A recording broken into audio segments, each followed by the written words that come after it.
Hey everybody, I'm bored as hell sitting around this house. So I started up a YouTube channel and I want to throw things out there. And again, I want people to interact with these ideas that I'm throwing out there. I don't want them to be Republican or Democrat. I do lean conservative, but I also find benefit in certain social programs. So what I want to discuss right now is the blame game that's going on about hospital supply shortages. So according to what I know, and again, I want input on this, and it would be nice to see healthy, responsible interaction and people talking that have legitimate experience. But from what I know is every hospital or hospital system must have some type of epidemic emergency plan in place. And with that plan, they need to have supplies, X amount of supplies.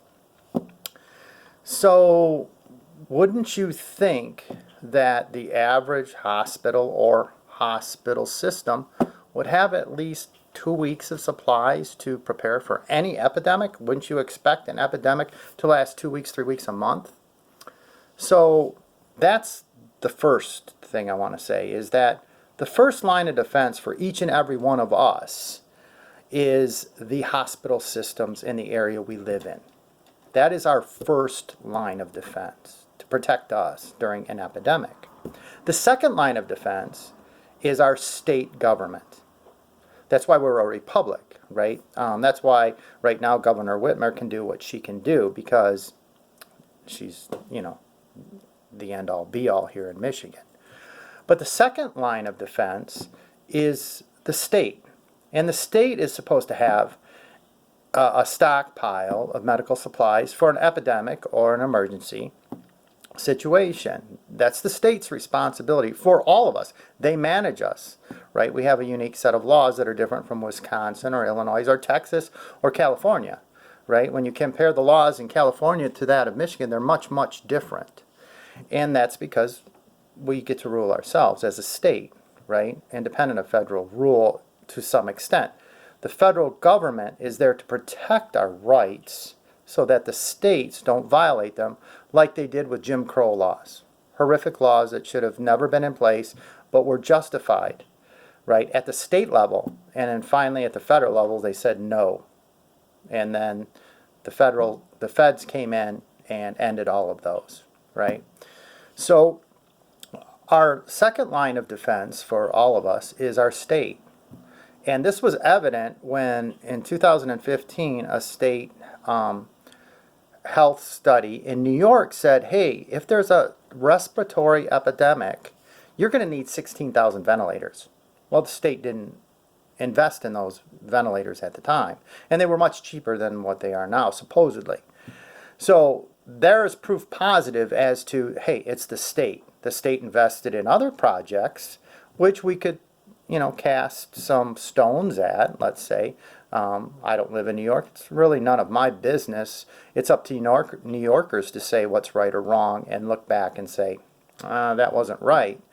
But the Health and Human Services study in New York warned Governor Cuomo and his people they would need 16,000 ventilators way back in 2015. They didn't do that. Our third line of defense is the federal government.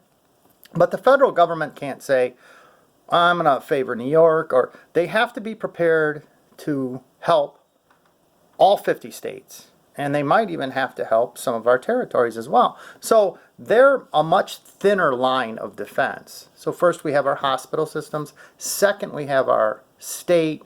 And third, we have the federal government. That really, for an epidemic, is our last line of defense, because the federal government doesn't treat us individually. Individually, our health systems and doctors are right there. They're on the front lines. They're the ones that treat us, and then the state, and then it goes up to them afterwards. So that's the plan of care for each and every one of us. So the question is why are we blaming Trump and the federal government? I have a lot of questions about that. And should we blame anyone at this point in time? I mean, it's Good Friday. It's April 10th. We're all getting a little bit batshit crazy, being locked up. I know I am. So really, most Americans, and I know plenty of Democrats that have said, wow, this blame game on Trump has gotten overzealous. It's overboard. And even some Democrats, lifelong Democrats, have said this is just ridiculous.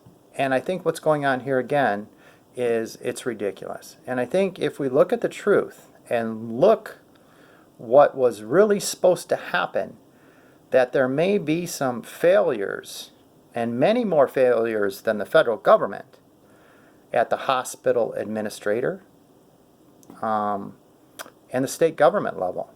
And I think there's a blame game going on. So why don't you talk about this?